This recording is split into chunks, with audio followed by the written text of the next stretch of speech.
ආයිබෝවන් මගේ university web project එකේ දෙවෙනි ටාස්ක් එකට ඔයාලව සාදරයෙන් පිළිගන්නවා. ඉතින් මම අද ඔයාලට ඉදිරිපත් කරන්න යන්නේ PHP සහ MySQL භාවිතා කරලා user sign up process එක කොහොමද සම්පූර්ණයෙන්ම ක්‍රියා කරන්න කියලා.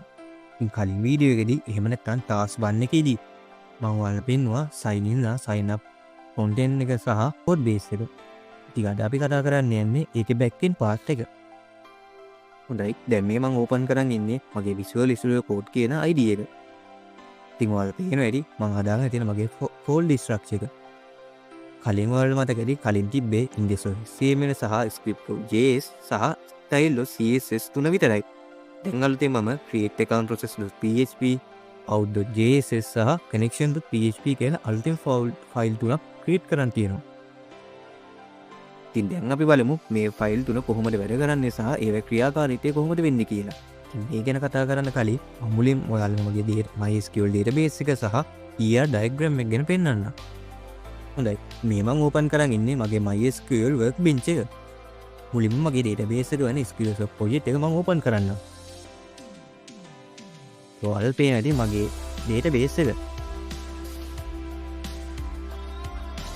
හොඳයි. ඔයාලට පේන ඇති මම table වල හදලා තියෙනවා account type එක user account type එක ගැන.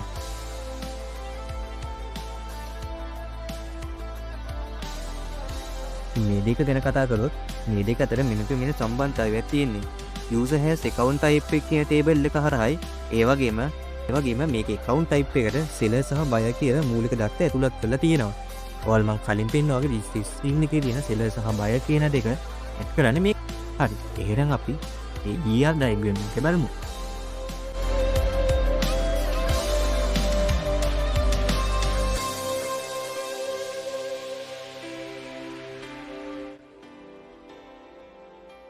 හොඳයි. ඔයාලට පේනවා ඇති මගේ ER diagram එක. මේ විදිහට තමයි මම user dialog එක open කරගත්තේ. මේක ඔයාලට පේනවා ඇති user කියන table එකේ කිසිම data එකක් නැහැ. නමුත් මම ඉතින්දී අවසානයේදී front end එක හරහා user register එකක් කරලා මේ data වලට details enter කරලා ඔයාලට පෙන්නන්න. හොඳයි. දැන් අපි යමු front end සහ Ajax Pool කියන project දැනගන්න. මේ විදිහට මම මගේ VS Code එක ඕපන් කරගන්නවා. ඉතින් ඔයාලට පේනවා ඇති මගේ index.html කියන ෆයිල් එක. මේ විදිහට තමයි මම index.html එකේ code line කරලා තියෙන්නේ. හරි. දැන් අපි බලමු අපේ code එකේ create account button එක කරාම වෙන්නේ කියලා. මේ විදිහට තමයි මම create account button කියන section එකට ආවේ. ඔයාලට පේනවා ඇති create account Ajax Pool එකක් දාලා තියෙනවා. මෙතෙන්දි වෙන්නේ Ajax XML HTTP request එකක් පාවිච්චි කරලා තියෙනවා. ඒ නිසා page එක reload වෙන්නේ නැතුව back end එකට data යවනවා. හොඳයි. මේ තියෙන්නේ create account process.php එක. index.html කියන request එක මේක හරහා තමයි යන්නේ.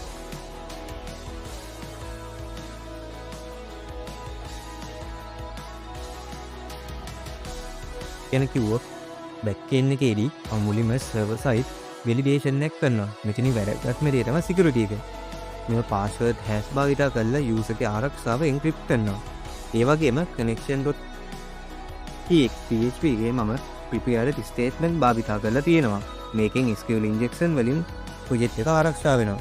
මම ඊළඟට ඔයාලා මේ project open කරලා ඔයාලා සවිස්තර අඳුනක පෙන්නන්න. හොඳයි. අපි දැන් මුලින්ම අපේ out.js කියන ෆයිල් එක ගැන වැඩි දුරටත් ගැඹුරින් කතා කරමු. පළවෙනියටම data ලබා ගැනීම data extraction.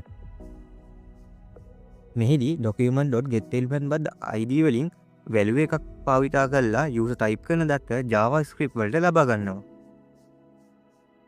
ඒ කියන්නේ මුලින්ම HTML එකේ type කරන එක කියන්නේ user type front end එකේ type කරන user id user ලබා දෙන නම email password variable ඒ ඔක්කොම ටික variable එකක් කරා ගබඩා කරගන්නවා.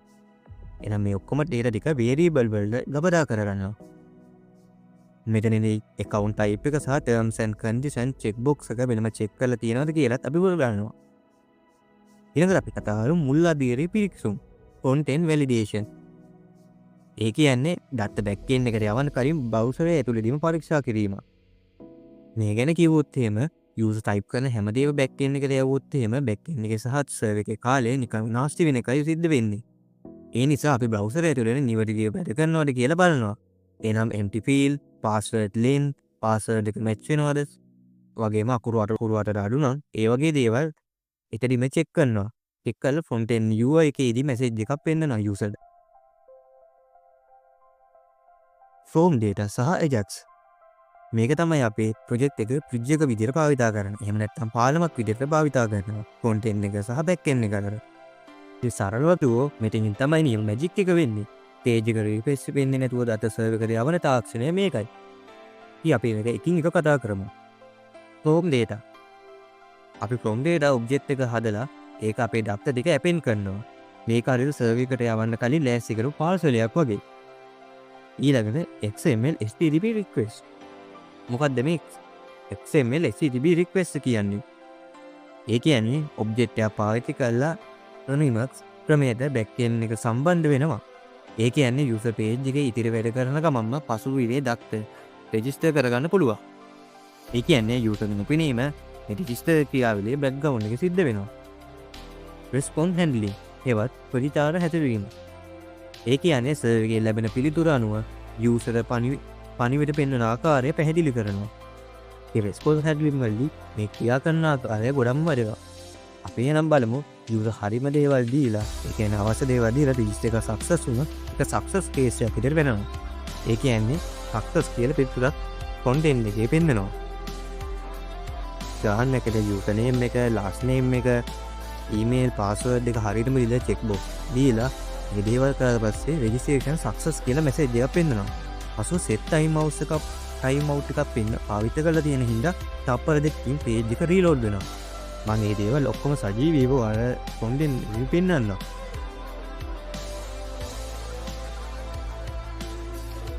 ඉතින් මේ වලට පේන වැටේ මම හදලා තියෙන success සහ ඒ අදාළ දේවල් ගැන. අපිටම කතා කරේ success case එක ගැන.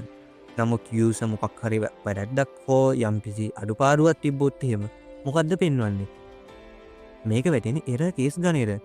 යම් හේකින් server එකේ validation එක fail වුණොත් උදාහරණයක් විදිහට email එක already exit හෝ password එක යම්කිසි mismatch එකක් වුණොත් ඒක error එකක් විදිහට front end එකේ පෙන්නනවා. ඉතින් මේ වල පේන වැඩි ready state එක මේ ready කියන්නේ server එක වැඩි සම්පූර්ණයෙන්ම ඉවරයි කියන එකයි. ඒ කියන්නේ server එක සාර්ථකව සම්බන්ධ වුණා කියන එකයි. හොඳයි. මම මේ ඕපන් කරන් ඉන්නේ අපේ මුළු සිස්ටම් එකේම පාලන මධ්‍යස්ථානයයි. එහෙම නැත්නම් database එක පාලනය කරන connection.php එකයි. මේකෙන් තමයි register එකක් වෙද්දී database එකේ data save කරන සහ අදාළ යෝජික පාලනය වෙන්නේ. ඒවල පේන වැඩි මම මෙතනදී connection එකක් දීලා MySQL වලින් local host සහ password එකක් දීලා මෙතනදී Skillshop.db එකට port 3306න් connect වෙන්න දීලා තියෙනවා. මෙතෙන්දි මම password එකට use කරලා ඉන්නේ password.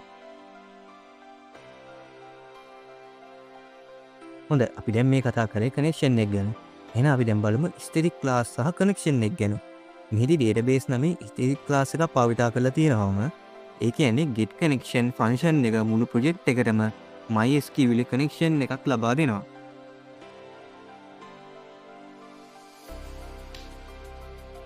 හරි අපි ඊළඟට කතා කරන්නේ prepare statement. එහෙමත් නැත්නම් security. මේ ෆයිල් එකේ තියෙන වැදගත්ම දේ තමයි prepare statement භාවිත කිරීම. IUD function එක ඒ කියන්නේ insert update සහ delete command සඳහා භාවිත කරනවා. ඒ වගේම search function එක database එකේ data සෙවීම සඳහා මේවා භාවිත කරලා තියෙනවා. මේවල තියෙන මම භාවිත කරපු දේවල්. ඒ වගේම මෙතන මම වැදගත්ම දෙයක් කියන්න ඕනේ. මෙතෙන්දි core එක run කරන්නේ පිළිම run කරන්නේ නැතුව prepare සහ bind param එකක් භාවිත කරලා තියෙනවා. මේක වෙන්නේ අපේ database එකේ ඉඳලා SQL command විදිහට නෙමෙයි දත්ත විදිහටම සලකන එක. ඒ නිසා SQL injection ප්‍රහාරයෙන් අපේ විදිහට එක 100%ක්ම ආරක්ෂා වෙනවා.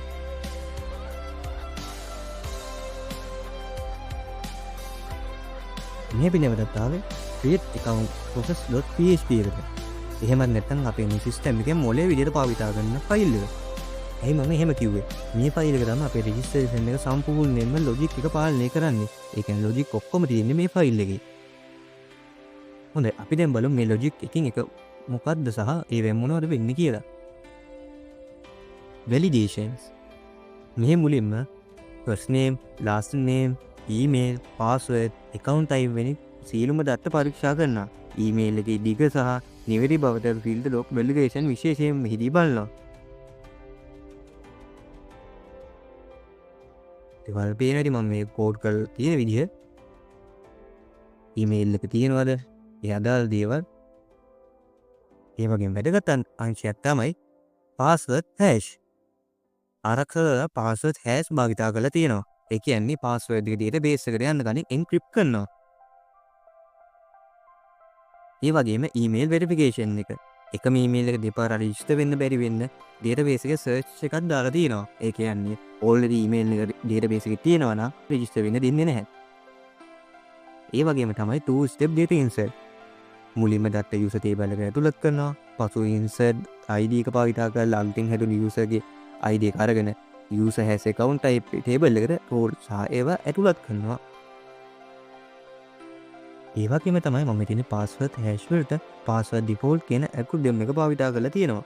ඒ වගේම බලන්න data ඇතුළත් කරද්දී table එකට දානවා වගේම මුලින්ම user table එකට data දාලා ඒ වගේම හැදුණු user ID එක අරගෙන තමයි user account type එකට දාන්නේ. මේකින් අපේ database එකේ තියෙන relational search එක හරියටම පවත්වාගෙන යන්න පුළුවන්. ඒ වගේම මට connection file එක ගැන කියන්න බැරි වෙච්ච දෙයක් තමයි IOD search එක. කියන්නේ parameters පාවිච්චි කරලා path operation එක භාවිත කරලා ඕනෑම ගණක දත්ත ප්‍රමාණයක් parameters ආරක්ෂිත bind parameters කරන්න පුළුවන්. ඒ වගේම IOD කියන්නේ IOD කියන අකුරෙන් අදහස් කරන්නේ insert, update සහ delete කියන ක්‍රියාවලිය. මේ ෆන්ක්ෂන් එක මම භාවිත කරන්නේ database එකේ තියෙන data වෙනස් කරන data manipulation අවස්ථාවලටයි. උදාහරණයක් විදිහට user table එකේ අලුත් data ඇතුළත් කරද්දී ඒ කියන්නේ insert කරද්දී අපි මේක භාවිත කරනවා. විශේෂත්වය තමයි මේක භාවිත කරන්න මෙහිදී prepared statement භාවිත කරලා තියෙන නිසා data ඇතුළත් කිරීම ඉතාමත් ආරක්ෂිතයි. හොඳයි. මේ විදිහේ තමයි මගේ backend code base එකේ logic එක වල මම සරලව පැහැදිලි කරේ. හරි. දැන් එහෙනම් මම ඔයාලට පෙන්නන්න මේ අපි කරපු logic එක ඔක්කොම practically සිදු වෙන්නේ කොහොමද කියලා. හොඳයි. මම මුලින්ම ඔයාලට තහවුරු කරලා පෙන්නන්න database එකේ දැන් data තියෙනවද නැද්ද කියලා.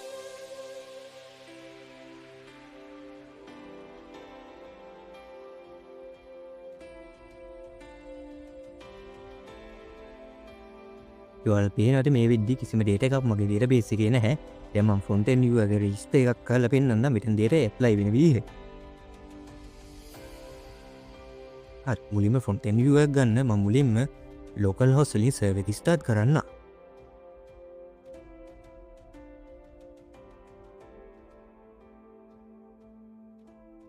මේ විදිහට මම VS Code terminal එක හරහා server එක start කරන්න.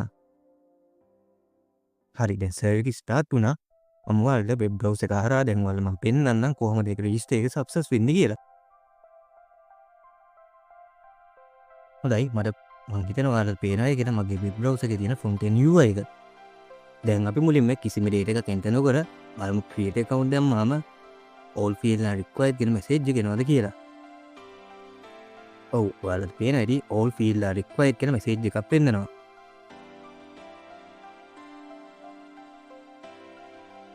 හොඳයි දැන් අපි මේකේ අනිත් field ටික fill කරගෙන password එක විතරක් එකිනෙකට වෙනස් password එකක් පාවිච්චි කරමු.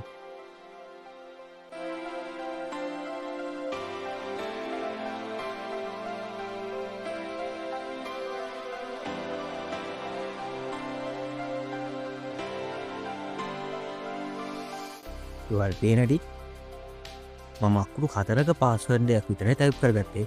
බලමු මොකද්ද මේ දැන් එන errors කියලා.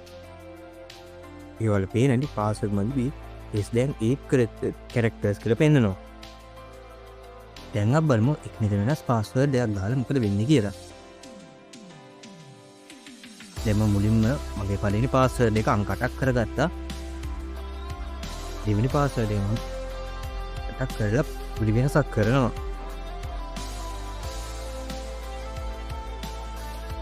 දැන් ඔයාලට පේන්නේ password do not match කියලා පෙන්නනවා. ඒකෙදි මම මෙතන කරලා තියෙන්නේ JavaScript සහ PHP දෙකේම validation දාලා තියෙන්නේ.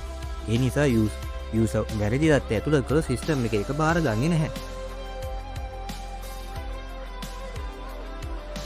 හොඳයි දැන් අපි බලමු වැරදි දත්ත අයින් කරලා register එක success වෙනවද කියලා.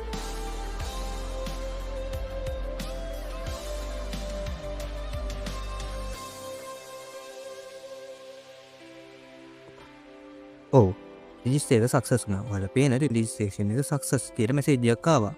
දැන් ඔයාලා පේන හැටි මම page එක refresh කරේත් නැහැ. නමුත් එකපාරටම page එක refresh කරලා sign in form එකට ආවා. ඔයාලා මම කලින්ම පෙන්නුවා page එක success වුණාට පස්සේ ඔටෝම reload වෙන්න කියලා මම දාලා තියෙනවා. ඒක තමයි මේ දැන් ක්‍රියාත්මක වුණේ. මෙතෙන්ද කියන්න ඕන දේ තමයි යූසර්ගේ සියලුම data ටික ajax හරහා back end එක සාර්ථකව යවුවයි කියන එක තමයි. එහෙනම් දැන් මේ දත්ත database එකේ තියෙනවද කියලා අපි verify කරගමු. මම ඔයාලට ආරම්භයෙන් පෙන්නුවා database එක empty තිබ්බේ. දැන් එහෙනම් බලමු මේක refresh කරලා කොහොමද තත්ත්වය කියලා.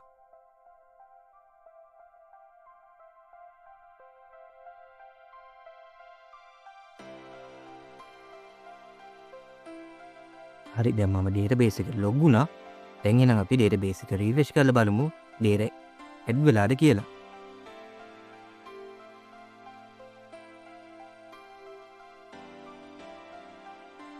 ඔව් ඔයාලා පේනවා ඇති මම registry screen එකේ දාපු details එක මෙතන add වෙලා තියෙනවා. ඒ කියන්නේ chart එක සරහා back end එකේ database එකට data ටික ඇවිල්ලා තියෙනවා. මෙතන තවත් විශේෂත්වයක් තමයි මම ඔයාලට කලින් කිව්ව password hash එක. ඔයාලා සම්පූර්ණයෙන්ම දැක්කම මම ඉතින් දාපු password එක මොකක්ද කියලා. නමුත් දැන් මෙතෙන්දි පෙන්නන්නේ password එක hash වෙලා ඒ කියන්නේ encrypt වෙලා. ඒ කියන්නේ user ගේ password එක CCM ආරක්ෂිතයි කියලා මෙතනින් කියන්න පුළුවන්. ඒ වගේම තමයි මෙතෙන්දි user has account type එක.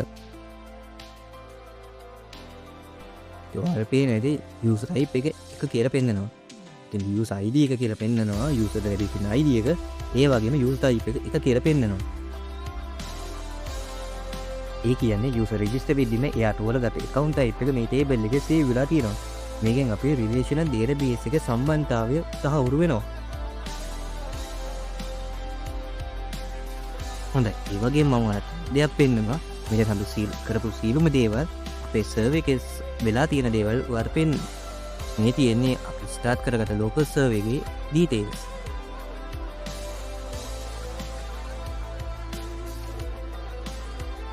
ඉතින් අද වීඩියෝ එකෙන් මම ඔයාලට පෙන්නුවා කොහොමද Skillsoft project එකේ user registration process එක සම්පූර්ණයෙන්ම ක්‍රියාත්මක වෙන්නේ කියලා. ඒ වගේම අපි පාවිච්චි කරපු තාක්ෂණය ගැන යම්කිසි summary එකක් දුන්නොත් එහෙම අපි මෙතෙන්දී front end විදියට පාවිච්චි කරලා තියෙන්නේ HTML සහ Tailwind CSS. දත්ත back end එකට යැවීම සඳහා Ajax තාක්ෂණය සහ back end logic එක සඳහා PHP පාවිච්චි කරලා තියෙනවා. ඒ වගේම තමයි connection එක prepare එක password hash ඒ වගේම විශේෂයෙන්ම කියන්න ඕන SQL injection ප්‍රහාර වෙන ආරක්ෂා වෙන prepare statement පාවිච්චි කරලා තියෙනවා. ඒ වගේම user ගේ පෞද්ගලිකත්වය ආරක්ෂා වෙන password hashing තාක්ෂණයේ database එක ඉතාමත් ආරිස්සව දත්ත කපදා කරලා තියෙනවා. කියන්නේ user ගේ password එක ඉතාමත් ආරක්ෂිතයි කියන එක. හොඳයි. අපේ මීළඟ පියවරේනේ task 3 එක. එහිදී මම පෙන්වන්න බලාපොරොත්තු වෙන්නේ දැන් අපි register කරපු මේ user කොහොමද ආරක්ෂිත system එකට sign in කරන්නේ කියලා. ඒ කියන්නේ back end database එකේ දත්ත receive කරගෙන කොහොමද sign in එකක් සාර්ථකව සිද්ධ කරන්නේ කියලා. ඒ වගේම තමයි මෙතෙන්දී user ගේ session පවත්වාගෙන යන ආකාරය ගැන අපි මෙතෙන්දී කතා කරනවා. එහෙනම් වීඩියෝ එක අන්තිම වෙනකන් ඉඳී සිට ඔබට ස්තුති වෙන අතර මොන හරි ප්‍රශ්නයක් තියෙනවා නම් පල්ලෙහින් කමෙන්ට් එකක් දාගෙන යන්න තාරදාලා කරනවා. නැවතත් මේ වීඩියෝ එකකින් සහ task 3 එකකින් හමු වෙමු. සුබ දවසක්.